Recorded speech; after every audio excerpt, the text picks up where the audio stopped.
They took everything from him. His house, his car, his savings, his name on every document that used to mean something. And when the papers were finally signed, when the last lawyer had closed the last folder, his wife of 29 years leaned across the table and said the words he would carry for the rest of his life. She said, "Andre, a blind man is not a man. He is a burden. And I did not marry a burden." Andre Thibido did not answer her.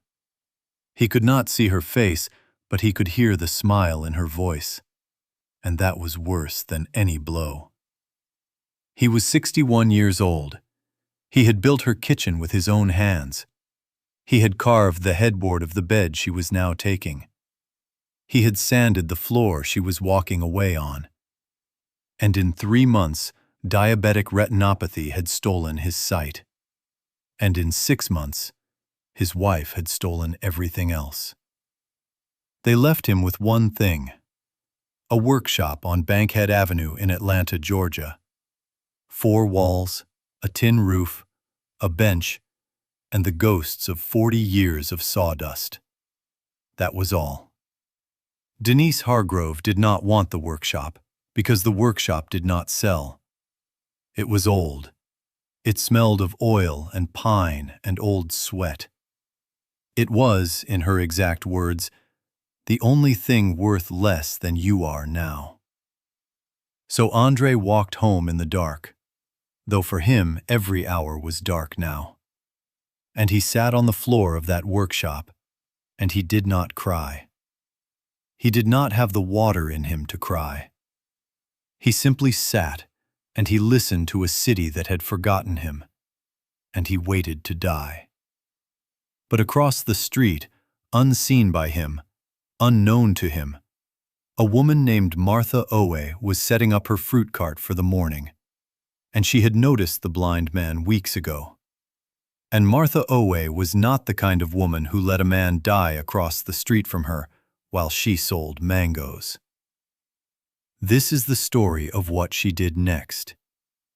And what happened after was not what anyone expected. Andre Thibido was born in Mobile, Alabama in 1963, the youngest of 4 boys. His father was a longshoreman who worked the docks until his back gave out, and his mother was a woman who could feed 6 people on a chicken and a prayer.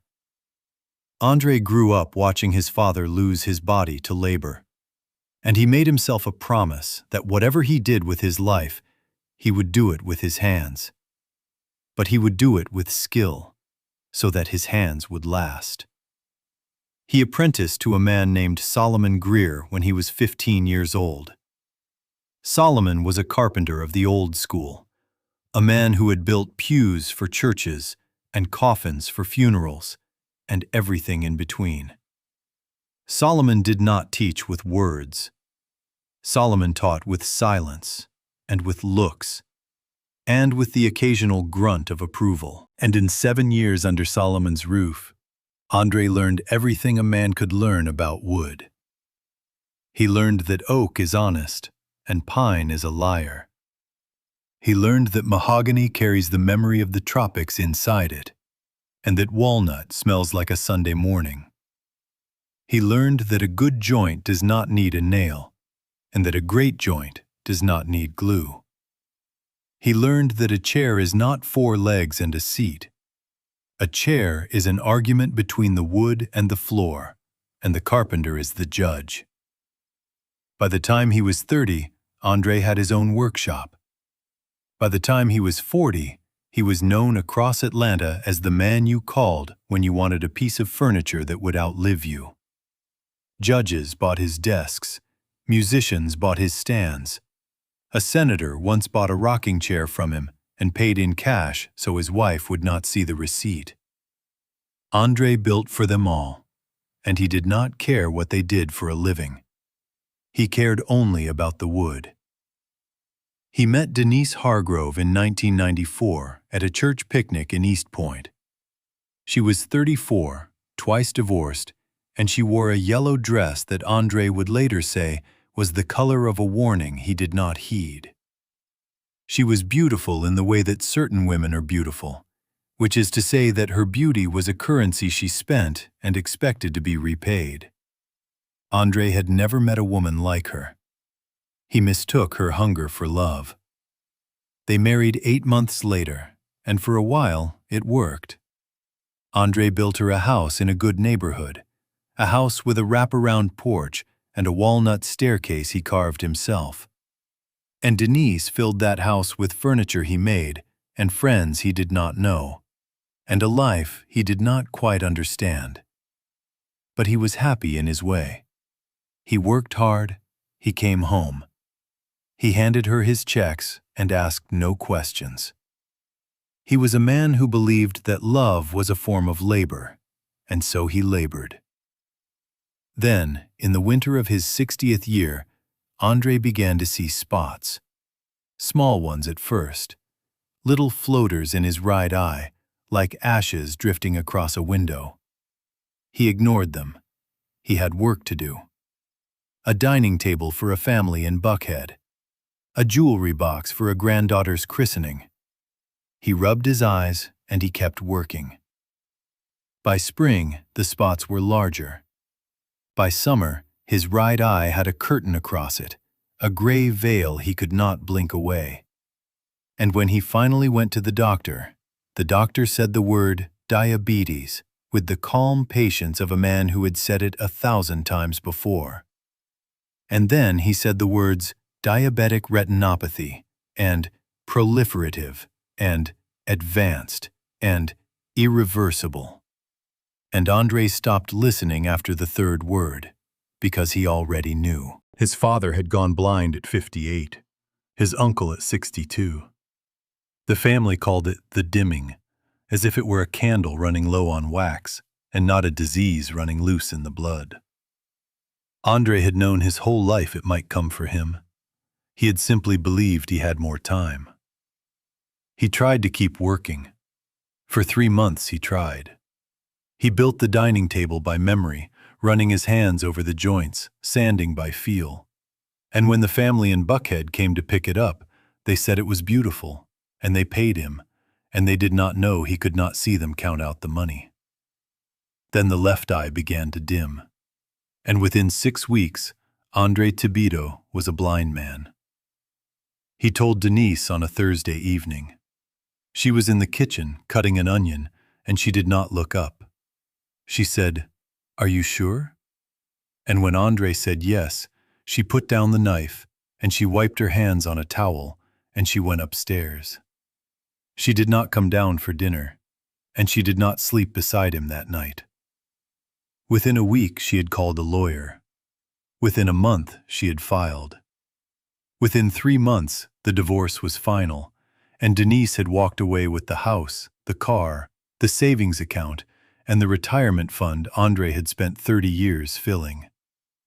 The judge, an old white man who had bought a rocking chair from André in 1998, did not remember him.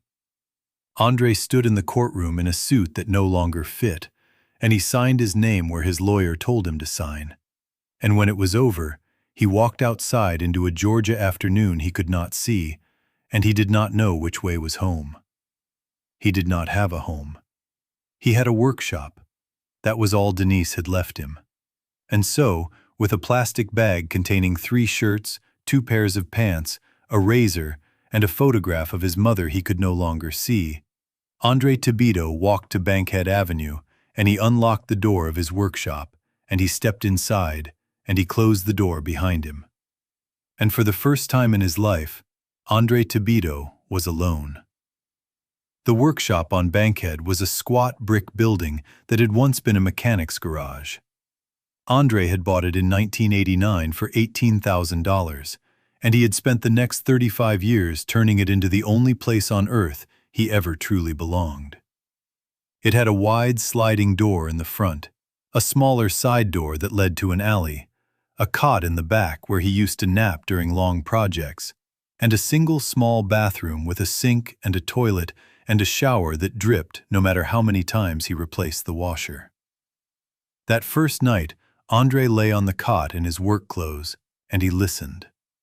He listened to the city he could not see. He heard the traffic on Bankhead, the sirens 2 streets over, the distant thump of a car stereo, the wind moving through the loose panel in the tin roof he had been meaning to fix. And he heard his own breathing, which sounded to him like the breathing of a stranger. He did not sleep. He waited for morning by the changing sounds outside. When the birds started up, he knew dawn had come, though for him it was the same darkness it had been at midnight. He sat up on the cot, and he swung his feet down, and he found his boots by touch, and he laced them by muscle memory. And he asked himself the question that would rule his mornings for the next many months. What is a blind carpenter supposed to do today? He had no answer. So he did what a man does when he has no answer. He made coffee. He shuffled to the small hot plate in the corner. He found the kettle by feel, filled it from the sink he could hear running, and set it to boil.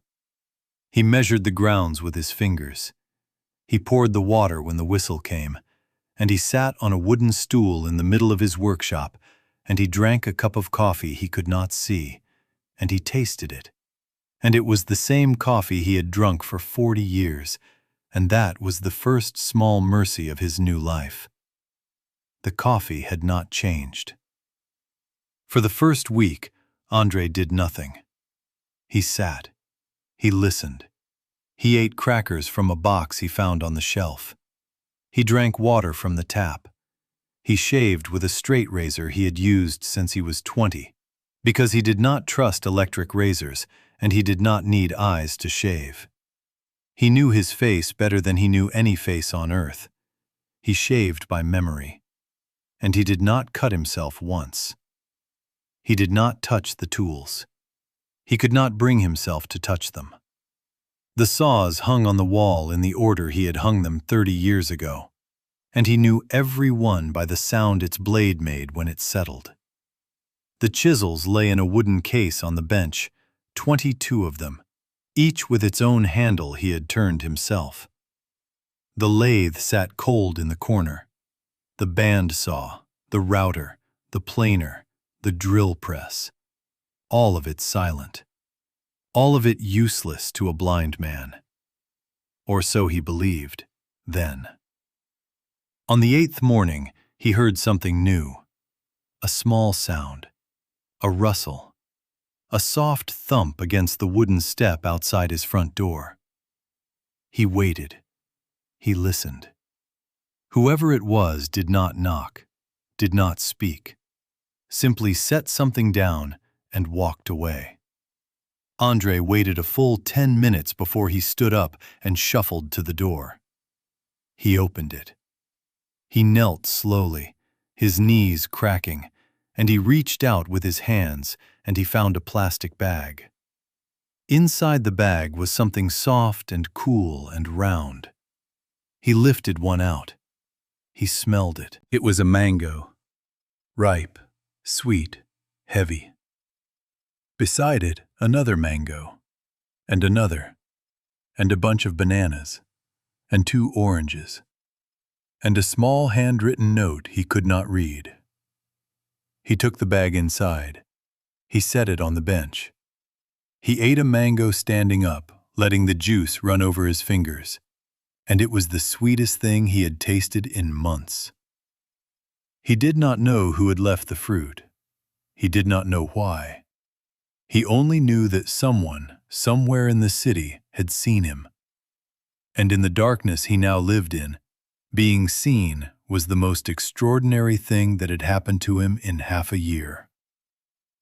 The fruit came again the next morning, and the morning after that. Every morning, at what Andre came to recognize as just after 5 o'clock, when the birds first started up, he would hear the same soft thump on his step, and there would be fruit. Sometimes mangoes, sometimes bananas, sometimes a pineapple, once a papaya, once a small basket of strawberries that Andre ate one at a time slowly, like a man taking communion. On the 14th morning, Andre decided to wait. He got up at 4:30. He dressed himself. He went to the front door and he sat on his stool and he listened. And when the sound of light footsteps came up his walk, he opened the door before the person could set the bag down. And a voice said, in a rich accent Andre did not immediately place, "Oh, you are awake." "I am awake," Andre said. "I did not mean to wake you." "You did not wake me. I woke on purpose. I wanted to know who was leaving me fruit." There was a small silence. Then the voice said, "My name is Martha Owe. I sell fruit across the street. My cart is there every day. I have been watching your door for 3 weeks. I have not seen you go out. I have not seen anyone go in.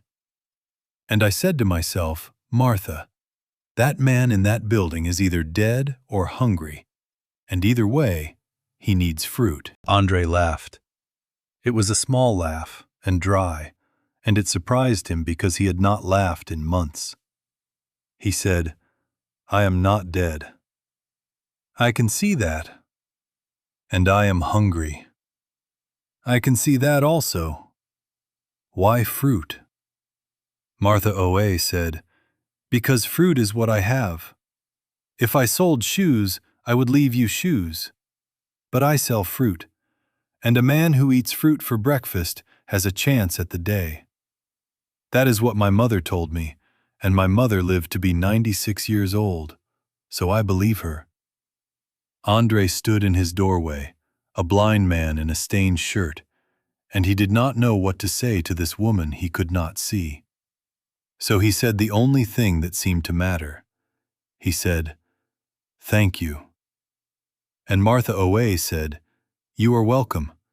Now eat the bananas first. They are ripest today.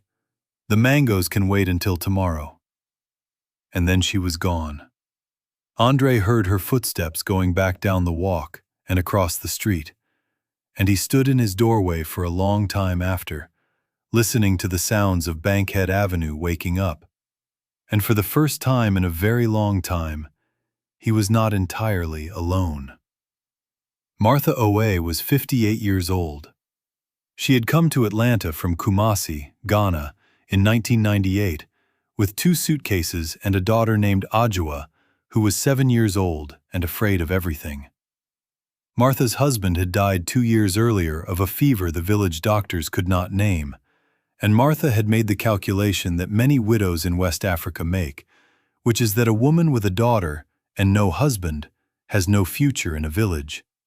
But she might have one in a city, and if the city was in America, the future might even be worth the leaving.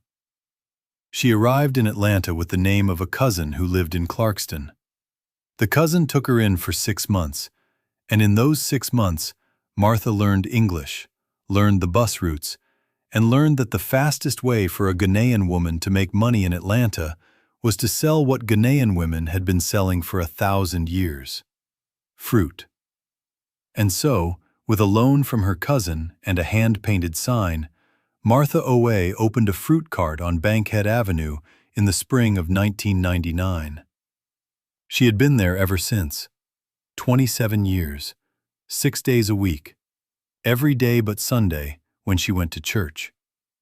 Her daughter Ajua had grown up beside that cart, had done her homework on the plastic milk crates Martha used for seats, had gone to Georgia State University on a scholarship Martha helped pay for, with mangoes and pineapples, and the endless small kindness of people who had come to know her over the decades. Ajoa was now a nurse in Decatur, married to a man named Kwesi, and she had given Martha a granddaughter named Abena, who was 11 years old and, in Martha's opinion, the smartest child alive. Martha had watched Andre Thibido for 9 years before he ever knew she existed. She had watched him unlock his workshop every morning at 6:30. She had watched him carry lumber in and finished furniture out. She had watched delivery trucks pull up to his door and clients come in nice cars, and she had thought, That is a man who works. That is a man who makes things. That is a good man to have across the street from you. And then, one summer, she had watched him stop coming out. She had watched a woman in a nice car pull up and take boxes from the workshop. She had seen this woman lock the door and leave. And then she had seen the same man, weeks later, walking to the workshop with a plastic bag, feeling the door with his hands. And she had understood at once what had happened, though she did not know the details. She had said to herself, "Martha, that man is in trouble. And you know what to do when a man is in trouble across the street from you. You do what your mother would do. You feed him." And so she had. After that first meeting, Martha did not knock every morning. She continued to leave the fruit, but now she left it with the understanding that Andre knew who it was. And Andre began to leave small things in exchange. A wooden hook he had carved from a scrap of walnut for her to hang her apron on. A small wooden spoon, sanded so smooth it felt like glass. A tiny bird, no bigger than his thumb, that he made from a knot of maple, feeling every curve with his fingertips as he carved. Martha would find these things on her way to pick up the empty fruit bag, and she would say, out loud, though Andre could not hear her from inside, "Look at that. Look at what he has made for me today." And she would take the small wooden thing and put it in the pocket of her apron, and she would carry it with her all day, and at night she would set it on the shelf in her kitchen beside the others. By the end of the second month, Martha had a shelf full of small wooden animals and spoons and hooks and boxes. And Andre had a bag of fruit every morning. And they had not spoken again since that first meeting. But they had built between them a small bridge of things given and things returned. And both of them knew it, though neither of them had named it. On a Saturday morning in late September, Martha decided to name it. She walked across the street with two large bags. One had the usual fruit. The other had food she had cooked herself: jollof rice, grilled chicken, fried plantains, a container of red, a Ghanaian dish of black-eyed peas in palm oil, which her mother had taught her to make when she was 7 years old. She knocked on Andre's door, and when Andre opened it, she said, "Today I am coming inside. I am tired of leaving fruit on your step like I am feeding a stray cat. You are a man, and I am a woman, and we are going to eat lunch together like people." Andre was so surprised he stepped aside without a word. Martha walked into his workshop for the first time. She looked around. She saw the tools on the walls. She saw the dust on the bench. She saw the cot in the back, the small kitchen area, the single wooden stool. And she saw, in one long look, the whole shape of a life that had shrunk to almost nothing. She said, "Where do we eat?" Andre said, "I do not have a table." Martha said, "You are a carpenter and you do not have a table?" Andre said, "I have not made one since I lost my sight." Martha said, "Then today we eat on the bench, and tomorrow you will make a table, because a man who does not have a table does not have a life. And you have a life, Andre. You just do not know it yet." They ate lunch that day on his workbench, sitting on the wooden stool and a milk crate Martha carried across the street. She fed him jollof rice from a plate she balanced on a scrap of plywood, and she talked, and Andre listened, and for the first time in half a year, he heard a woman's voice in his workshop, and it did not sound like his ex-wife's, and it did not sound like a lawyer's, and it did not sound like a doctor's. It sounded like a friend. Martha told him about Kumasi. She told him about her mother, who had sold fruit in the market for 60 years. She told him about Adjua and Kwesi and Abena. She told him about the bus she took every morning. She told him about the woman 2 streets over who cheated on her scales, and the boy who worked at the corner store who always gave her an extra bag, and the pastor at her church who preached too long. She told him everything, without asking him for anything. She did not ask him about Denise. She did not ask him about his eyes. She did not ask him what had happened. She simply gave him her voice, freely, like water.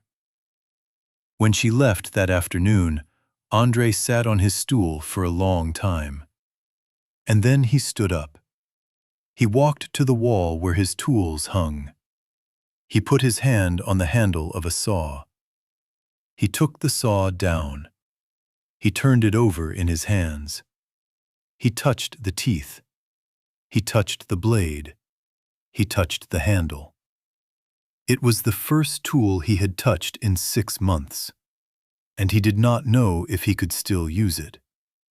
But he knew, for the first time, that he wanted to try. The next day, André began to try. He started small. He took a scrap of pine from the pile and he set it on the bench, and he ran his hand along it, and he tried to see the wood with his fingers. He tried to remember what Solomon had told him 50 years ago. The body learns what the eyes forget. Muscle holds what the mind lets go of. He felt for the grain. He felt for the knots. He felt for the way the wood wanted to be cut. And when he thought he had it, he took a small hand plane and he set it against the wood and he pushed. And the plane took a curl of pine, and the curl came off clean, and André stood in his workshop with a curl of pine in his hand, and he wept. He wept for the first time since Denise had left him. He wept because his hands had remembered. He wept because his body knew what his eyes had forgotten. He wept because Solomon had been right, and Solomon had been dead for 11 years. And it was as if the old man had walked back into the shop that morning to remind him. For the next 3 months, André worked every day. He worked slowly. He worked carefully. He worked with his hands and his ears and his memory. He rediscovered his tools one by one. He learned to sharpen a blade by the sound it made on the whetstone. He learned to check a joint by running his thumb along it 4 times, feeling for the smallest gap. He learned to sand a surface by touch, going over it again and again until it felt like the skin of a plum.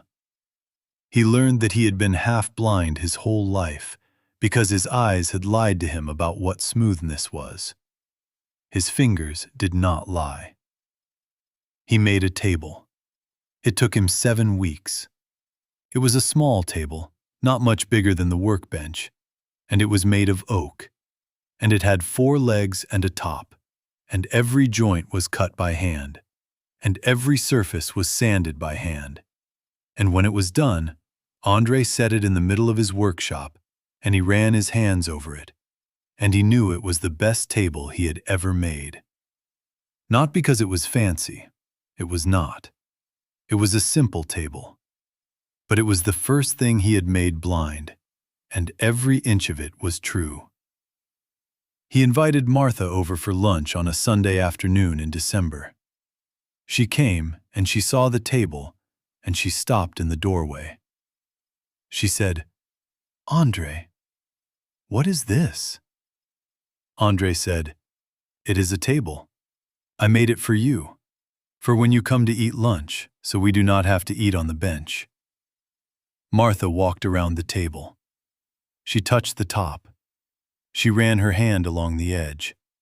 She looked at the joints, and then she looked at André, and she said, "This is not a table. This is a resurrection. Do you understand what you have done?" André said, "I have made a table." Martha said, "You have made yourself."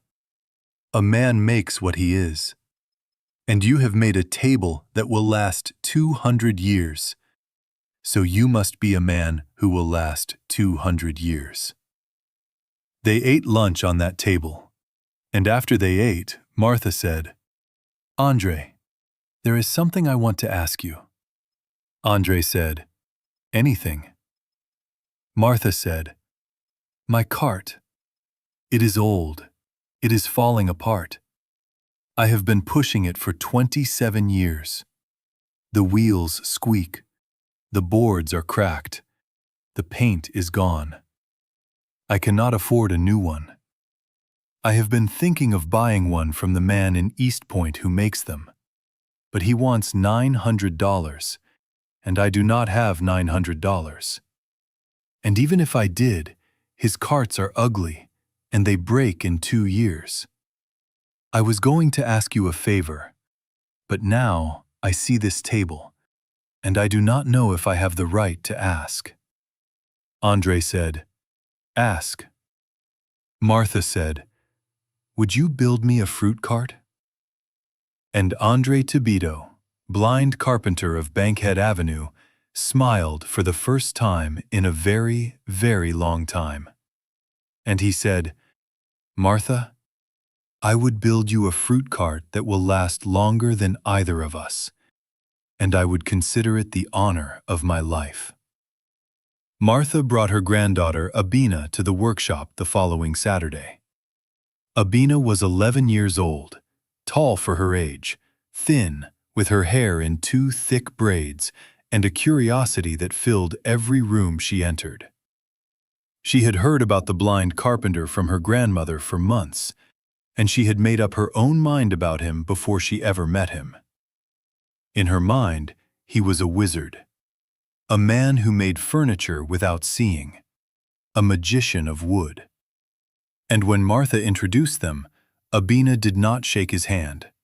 She hugged him, right around the middle, and she said, "Mr. Andre, my grandma says you are the greatest carpenter in Atlanta.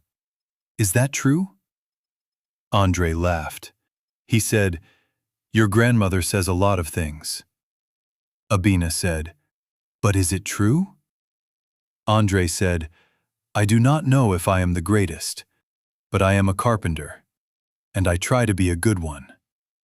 Abina said, "Can I watch you work?" Andre said, "You can do more than watch.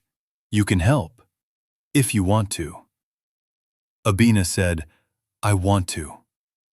And from that day on, Abina came to the workshop every Saturday, and every Sunday afternoon after church, and every day of her summer vacation when it came. She became Andre's eyes in a way that Martha could not be, because Martha had a cart to run. Abina had time. Abina had questions. Abina had the patient, endless attention that only an 11-year-old with a good heart can give. She read to him. She read his mail. She read the newspaper. She read the labels on the cans of stain and varnish so he would know which was which. She marked the cans with different shaped stickers so he could identify them by touch. She organized his chisels. She swept the shop. She fetched water. She fetched lumber from the pile. She held boards steady while he cut. And in exchange, Andre taught her. He taught her about wood. He taught her how to hold a hammer so it would not jump. He taught her how to drive a nail so it would go straight. He taught her the names of every tree that grew in Georgia and every wood that came from those trees. He taught her the difference between softwood and hardwood, between kiln-dried and air-dried, between quarter-sawn and flat-sawn. He taught her to sharpen a chisel. He taught her to set a plane. He taught her, in her 12th year of life, more about the making of things than most people learn in a lifetime. And he taught her other things too. He taught her about her grandfather, whom she had never met, because Solomon Greer had been his master and had felt to Andre like a grandfather. And Andre passed on what Solomon had taught him. Wood does not lie. You can lie to a person. You can lie on paper. You cannot lie to a piece of oak. It knows what you did. It holds the proof. He taught her math because building a cart meant measuring, and measuring meant fractions, and fractions meant she needed to be quick with her head. He taught her geometry because a proper corner is a proper angle, and a proper angle is the difference between a piece of furniture that stands and one that leans. He taught her patience because sanding a board took time, and there was no shortcut for time.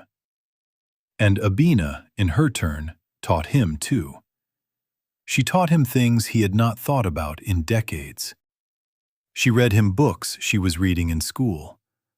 Books about Frederick Douglass and Harriet Tubman and George Washington Carver.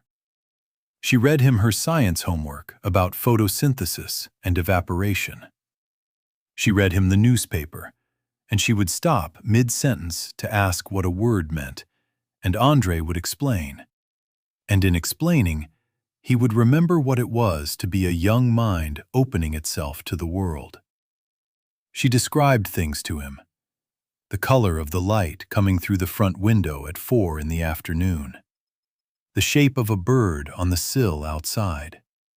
The face of the man who came to buy a chair. She did not describe things the way a normal person would, which is to say, she did not use ordinary words. She used metaphors that made Andre laugh. She said the light was the color of a peeled mango. She said the bird was shaped like a sock filled with feathers. She said the man's face was like a book somebody had left in the rain. Andre listened to her descriptions, and in his mind, the world came back. Not the world he had lost. A new world. A world seen through the eyes of an 11-year-old girl who loved him. The fruit cart took Andre and Abina working together 4 months to build. It was a Saturday project, and a Sunday project, and a summer project. It was, in Andre's opinion, the finest thing he had ever made. And when it was finally finished, on a hot afternoon in June, Andre and Abina wheeled it out of the workshop and across the street, and Martha Owe stopped mid-sail and stared at it. And she began to cry. The cart was made of red oak, quarter sawn, and finished with 7 coats of oil. It had 4 large wooden wheels, each one turned by hand on the lathe, each one running on a bearing Andre had built himself, from parts he ordered by phone from a supplier in Chicago. It had a canopy of striped canvas, sewn by a friend of Martha's from her church, with wooden posts Andre had carved with vines and leaves. It had shelves that folded down and shelves that folded up, so Martha could arrange her fruit however the day required. It had a compartment for money, with a lock Abina had picked out from a hardware store in Little 5 Points. It had a small drawer for napkins and knives. And on the side, in letters that Abina had painted, though Andre could not see them, it said, "Martha's Fruit, since 1999. Martha touched the cart with both hands. She walked around it. She opened the drawers. She spun the wheels. And then she turned to Andre, who was standing in the street with Abina beside him, and she said, "Andre Thibido, what have you done?" Andre said, "I built you a cart." Martha said, "You built me a life. Again." And she hugged him, right there in the middle of Bankhead Avenue, in front of God and Georgia and everyone passing by. And Andre did not know what to do with his hands, so he put them on her back, and he hugged her back. And Abina stood beside them, grinning like she had just watched the ending of the best movie ever made. The cart changed everything for Martha's business. Overnight, people who had been passing her by for years began to stop. The cart was so beautiful, so unusual, so clearly made by a person who cared that people wanted to be near it. They wanted to buy from it. They wanted to touch it. They wanted to know the story. And Martha, who had always been generous with her stories, told everyone about the blind carpenter across the street who had built it for her. And people began to walk across the street to see him, to meet him, to shake his hand, to ask if he might build something for them. Andre said no to almost everyone. He was not ready. He did not know if he could build for strangers again. He built a small shelf for one woman who begged him. He built a jewelry box for another. But he was slow and cautious, and he did not want to promise things he could not deliver. So most of the visitors left disappointed, though they always left charmed. But one visitor did not leave disappointed, and one visitor changed everything again. Her name was Claudette Duplessis. She was 52 years old, half Haitian and half French, and she owned 2 furniture boutiques in Atlanta, one in Buckhead and one in Virginia Highland. She sold high-end furniture to people who cared more about provenance than price. She sold Danish mid-century originals. She sold French country antiques. She sold pieces from small American makers who had 2-year waiting lists. She had a reputation, in a certain circle, for having the best eye in the South. She had walked past Martha's cart 3 times in 3 days before she stopped. She had not been looking for a cart. She had been in the neighborhood scouting a warehouse she was thinking of renting. But the cart caught her eye, and she went closer, and she saw the joinery, and she saw the wheels, and she saw the way the shelves folded, and she stood in front of Martha's cart for a full 10 minutes without saying a word. Then she said, "Madam, where did you get this cart?" Martha said, "A friend made it for me." Claudette said, "What friend?" Martha said, "A carpenter. He lives across the street, in that workshop right there." Claudette turned. She looked at the workshop. She looked back at Martha. She said, "May I go and see him?" Martha said, "You may, but I will warn you. He is blind." Claudette said, "I am sorry?" Martha said, "He is blind. He has been blind for over a year. He built this cart without seeing it. He built it by his hands and his memory and the help of my granddaughter." Claudette stood very still. She said, "Madam, may I take you to lunch someday? I would like to hear this story from the beginning." Martha said, "Take me to lunch after you meet him. And bring your notebook, because if you are the kind of woman I think you are going to want to write things down." Claudette Duplessis walked across Bankhead Avenue. She knocked on Andre's door, and when Andre opened it, she said, "Mr. Thibido, my name is Claudette Duplessis. I own 2 furniture stores in Atlanta. I have just spent 10 minutes looking at the cart you built for the woman across the street, and I would like to talk to you about your work." Andre invited her in. She spent 2 hours in the workshop that afternoon. She looked at everything he had made in the past 9 months. The table he had built for Martha, the shelf, the jewelry box, the dozens of small carved animals Abena had lined up on the windowsill, the cot he had built for himself, replacing the old one, the stool, the bench. She looked at all of it with the eyes of a woman who had spent 30 years training herself to see what was true and what was fake, what was made and what was manufactured, what had soul and what did not.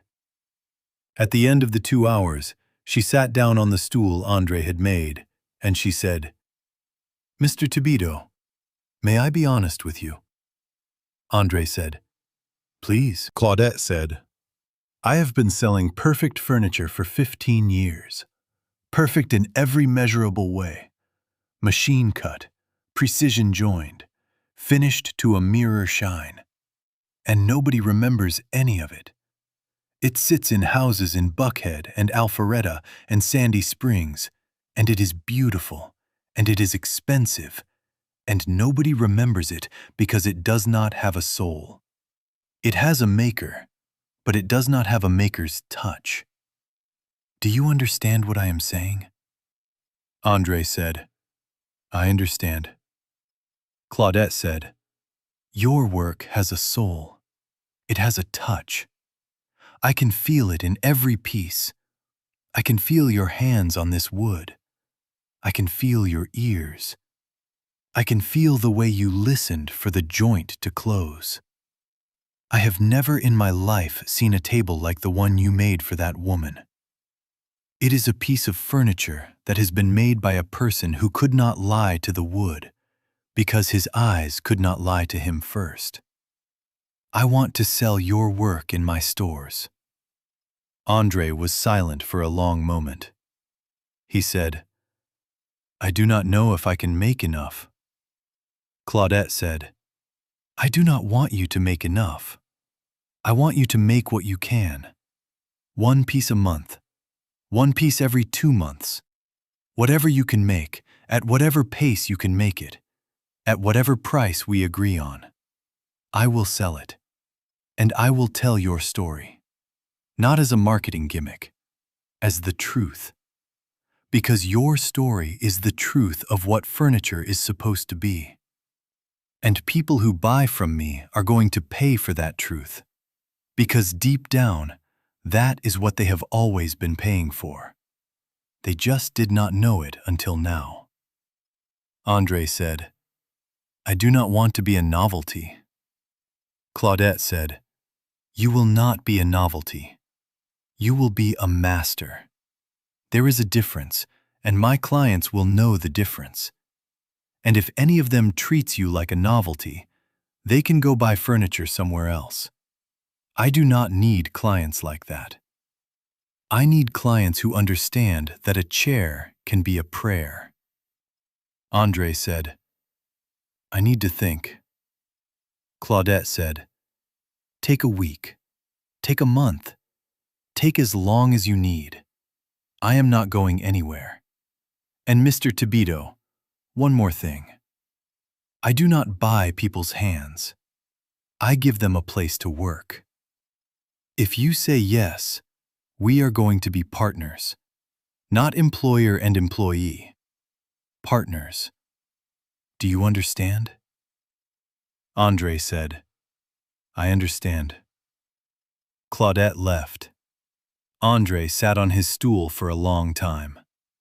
And then he stood up, and he walked outside, and he walked across Bankhead Avenue, and he found Martha at her cart, and he said, Martha, a woman came to see me.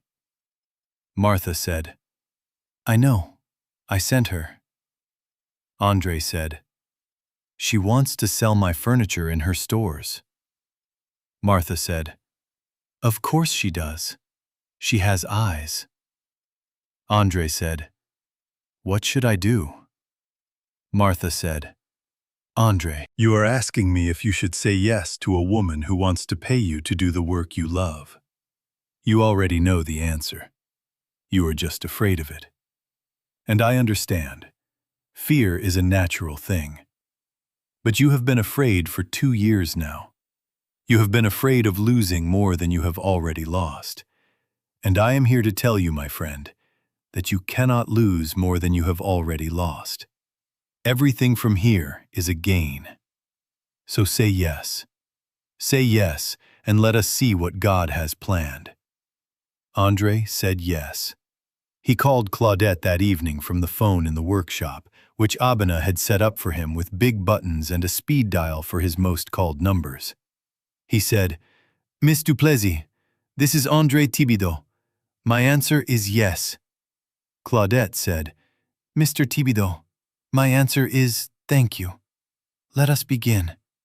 Over the next 18 months, Andre built for Claudette Duplessis 11 pieces of furniture.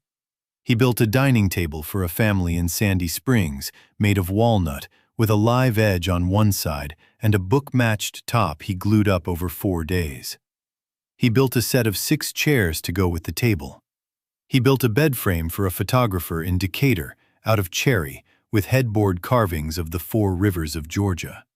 He built a cradle for a lawyer's first child out of maple with rockers so smooth they almost hummed. He built a rocking chair for a jazz musician who requested that the wood be from a fallen tree on his grandfather's farm in Tennessee, and Andre had the tree shipped down, and he worked it, and he built the chair, and when the musician came to pick it up, he cried in the workshop for 20 minutes. Each piece took Andre longer than a sighted carpenter would have taken. He knew this. He did not care. Claudette did not care. The clients did not care. They knew what they were buying. They were buying time. They were buying the impossible slowness of a man who could not see, doing what he had done his whole life, only more carefully, only more truly, because now he had to be sure. Every joint he cut twice in his mind before once with his hands. Every measurement he took 3 times. Every surface he sanded until Abena would come by and put her hand on his shoulder and say, "Mr. Andre, it is smooth. It is done. Stop." Abena was 13 now. She had grown 3 inches in the past 2 years, and her voice had deepened just slightly. And she read to Andre from books that were harder now, and she had started thinking about high school and college and what she wanted to do with her life. She told Andre one Saturday afternoon that she thought she might want to be a doctor. Andre said, "Why a doctor?" Abena said, "Because you would not be blind if the doctors had caught it earlier. And I have been thinking about that. And I think if I were a doctor, maybe I could catch it earlier for other people." Andre stopped what he was doing. He put down his chisel. He turned to face her, though he could not see her face, and he said, "Abena, come here." She came. He put both hands on her shoulders. He said, "You listen to me. You are one of the finest human beings I have ever met, and I have met a lot of human beings. Whatever you do with your life, do it with your whole heart. If you want to be a doctor, be a doctor. If you want to be a carpenter, be a carpenter. If you want to sell fruit like your grandmother, sell fruit. But whatever you do it because you love it, not because you feel guilty about me. I am not blind because of doctors. I am blind because of my body. And I am here because of you. Do you understand? You did not fail me. You saved me. And whatever you do next, do it for yourself, and I will be proud." Abena hugged him. She said, "I want to be a doctor and a carpenter, both." Andre laughed. He said, "Then be both." Solomon Greer used to say a person can be more than one thing. He said a tree can have more than one branch. Abena said, "Was Solomon your teacher?" Andre said, "He was my teacher, and also my father, in a way that my real father never was, though I loved my real father too. Solomon taught me to work. He taught me to listen. He taught me to be honest with wood, because wood taught you to be honest with yourself." Abena said, "I wish I had met him." Andre said, "You have met him. Every time I teach you something, you are meeting him. He is in me, and now he is in you. That is how it works. That is how a good man does not die." They went back to work. They were building a bookshelf that day for a professor at Emory. Abena held the boards while Andre marked them. Andre cut them while Abena swept up the shavings. And in the middle of the afternoon, Martha came in with sandwiches, and they all sat around the table Andre had built 2 years earlier, and they ate together, and they laughed together. And if you had walked in at that moment, you would not have known that any of them had ever suffered. You would have thought they were the luckiest people alive. And in a way, they were. On a cold morning in February, in Andre's 3rd year of blindness, someone knocked on the workshop door. Andre was working at the bench, sanding a small side table by hand. Abena was at school. Martha was at her cart. Andre put down his sandpaper and he walked to the door and he opened it. And a voice said, "Andre?" He knew the voice at once. His body knew it before his mind did. His shoulders tightened. His stomach dropped. His hands went cold. It was Denise, standing on his step. 2 years after the divorce, 2 years after she had told him he was not a man. He did not say anything. He waited. Denise said, "Andre, may I come in?" Andre said, "Why?" Denise said, "I need to talk to you." Andre said, "About what?" Denise said, "About us. About what happened. About things I did wrong." Andre stood in the doorway for a long time. He was a different man now than the one she had left. He knew this. He was not the shattered man she had walked away from. He was a man who had a workshop full of tools he could use again, and a friend across the street, and a young apprentice with 2 braids, and a business partner who called him every week, and clients who paid him well, and a life he had rebuilt with his hands. But he was also, he realized, still a man who wanted to know why. Why she had left. What she had felt. What she was feeling now. He was a man, and he was human, and he was curious. So he stepped aside and he said, "Come in." Denise came in. She smelled the same. She sounded the same. He heard her heels on his floor. He heard her set her purse down on the bench. He heard her look around, and he heard, in her breathing, that she was seeing his life for the first time, and that she did not know what to make of it. She said, "You have been busy." Andre said, "I have been working." Denise said, "I heard about you, from a woman at my church. She said her sister bought a table from a store in Buckhead, and the table was made by a blind carpenter on Bankhead, and I said, 'That must be Andre.' And she said, 'Is that your Andre?' And I said, 'He was mine, once.' Andre said, 'I was never yours, and you were never mine. We were married. That is a different thing.' Denise was quiet. She said, 'May I sit?' Andre said, 'There is a stool by the bench.' She sat. She said, 'Andre, I have not been well. Since the divorce, I have not been well. I sold the house. I sold most of the things. I have moved into a smaller place. I have had health problems. I have had money problems. Some of the men I thought were my friends have turned out not to be my friends. And I have had time to think. A lot of time. And I have been thinking about you. About what I did. About the things I said.' Andre said, 'What do you want, Denise?' Denise said, 'I want to say I am sorry.' Andre said, 'Then say it.' Denise took a breath. She said, 'I am sorry. I am sorry for leaving you when you were sick. I am sorry for taking everything. I am sorry for what I said to you at that table. I was afraid. I was afraid of being married to a blind man. I was afraid of what it would mean for my life. I was afraid of the years ahead. And I chose myself. I chose money and comfort and ease. And I have paid for that choice, Andre. I want you to know that. Every day for 2 years, I have paid for it. And I am here today because I could not go one more day without telling you." Andre listened. He did not interrupt.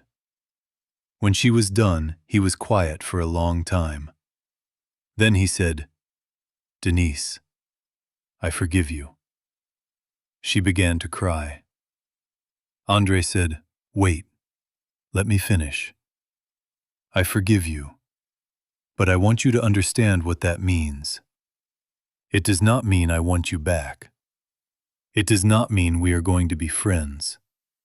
It does not mean I am going to see you again after today. It means I am not going to carry you anymore. I have been carrying you for 2 years, carrying my anger at you, carrying my hurt at you, carrying the memory of what you said. And I am tired. And I have a life now, Denise, a real life, better than the one we had, if I am being honest. So I am setting down what I have been carrying. That is what forgiveness is. It is not for you. It is for me. Do you understand?" Denise nodded, then remembered he could not see her and said, "I understand." Andre said, "Are you okay? Financially?" Denise said, "I am okay. I am not what I was, but I am okay." Andre said, "Good. I am glad. I do not wish you harm. I never did. Now, Denise, I need you to go, because I have work to do, and I have a young girl who is going to come here after school and read to me from her history book, and I do not want her to walk in and find you here. She has heard about you, and I do not want her to have to be polite to a woman she has heard bad things about. So please, go, with my forgiveness, and with my wish that you find peace, and please do not come back." Denise stood. She picked up her purse. She walked to the door. She turned. She said, "Andre, I loved you. I did not love you well, but I loved you." Andre said, "I know. Goodbye, Denise." She left. Andre closed the door. He stood in the middle of his workshop and he waited for the storm inside him to come. But it did not come. There was no storm. There was only a great, wide, quiet lake of calm. He walked back to his bench. He picked up his sandpaper. He returned to his work. And when Abina arrived 2 hours later and said, "Mr. Andre, are you okay? You seem different," he said, "I am okay, Abina. I am more okay than I have been in a very long time. Now, read to me about the Civil War. I want to hear about General Grant." 3 months after Denise's visit, on a warm Saturday in May, Claudette Duplessis hosted a small event at her Buckhead store. It was not a big event. It was, by her standards, an intimate one. She invited 30 of her best clients. She had food catered. She had a cellist play in the corner. And she had, arranged in the center of the store, 5 pieces of Andre Thibido's furniture. And beside them, on a small wooden card he did not know had been made, a photograph of him at work in his shop, taken with his permission by a photographer Claudette had sent, and a short paragraph telling his story. Andre was there. He had been driven to the store by Martha, who had closed her cart for the day, and Abina, who had put on her best dress and painted her nails. They arrived, and Claudette met them at the door. And she took Andre's arm, and she walked him through the store, and she introduced him to every person there. They asked him questions. He answered. They wanted to know how he worked. He told them. They wanted to know what wood he liked best. He said walnut, because walnut smelled like a Sunday morning, and one man in the corner laughed out loud because that was exactly right. They wanted to know if he could build them things. He said he had a waiting list now, and he could put them on it if they were patient. He said he was slow, and he was not sorry about being slow, because slow was the only way he knew how to work. Toward the end of the evening, a woman came up to him. She was older, in her 70s, with a soft voice and a kind hand. She said, "Mr. Thibido, I bought a rocking chair from you in 1998. My husband bought it for me. He is dead now, and that chair is the last thing he ever gave me. I sit in it every night. I did not know you were still working. I did not know you had lost your sight. I want you to know that chair is the most important object in my house, and I wanted to shake your hand and thank you." Andre said, "May I ask your name?" She said, "Eleanor. Eleanor Whitfield." Andre said, "Mrs. Whitfield. Yes, I remember. It was cherry, with a spindle back. Your husband wanted it stained dark, but I convinced him to leave it natural so the color would deepen over the years." She said, "You remember?" Andre said, "I remember every piece I have ever made. I do not remember faces well, but I remember wood, and I remember what people asked for. And I am honored, Mrs. Whitfield.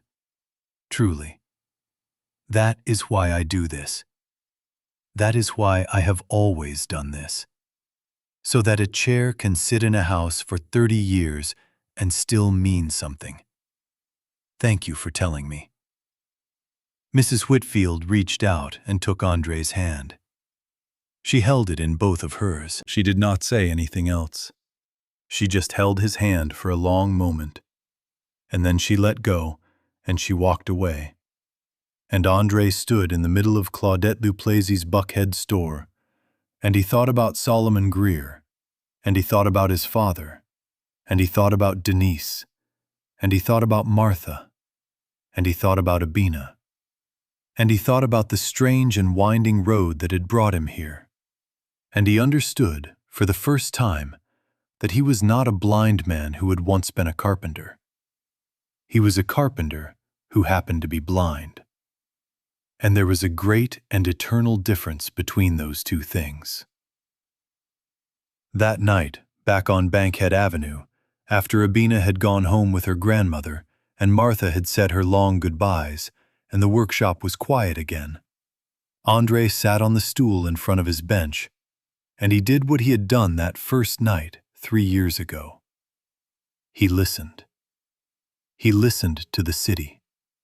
He heard the traffic on Bankhead, the sirens 2 streets over, the distant thump of a car stereo, the wind moving through the loose panel in the tin roof he had been meaning to fix. He heard the tools on the walls in their proper places.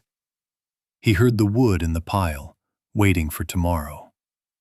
He heard his own breathing, and it did not sound like a stranger anymore. It sounded like Andre Thibido.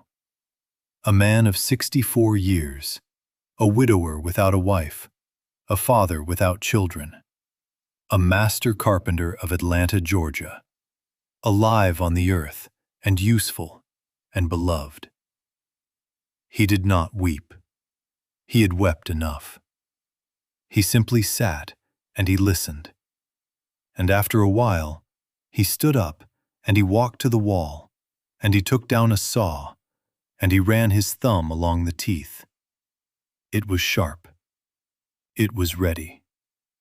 And Andre Thibido smiled, and he said out loud, to no one and to everyone, to Solomon and to his father, and to Martha, and to Abina, and to a woman named Denise who was somewhere far away now, "Tomorrow, we work."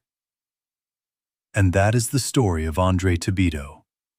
A man who lost everything, and then found the only things worth having. A man whose eyes went dark so his hands could see. A man who was saved, in the end, not by his own strength, but by the small, faithful kindness of a Ghanaian woman across the street, who saw him when no one else did. and by the tall, thin girl with 2 braids who read to him from her history books, and by a French-Haitian woman with a fine eye who understood that furniture was not a product, but a prayer. If you are watching this and you feel alone, remember this. There is always someone across the street. You just have to open the door. And when the fruit comes, eat it. And when the hand is offered, take it. And when the wood is in front of you, work it. Because the body learns what the eyes forget, and muscle holds what the mind lets go of. And a good life is not what you can see. A good life is what you make, with what you have, from where you are. Thank you for watching. If this story moved you, please like and subscribe. There are more stories like this one waiting to be told, and there are more Andres in the world than you know. Some of them are across the street from you right now. Go find them. And when you do, bring fruit.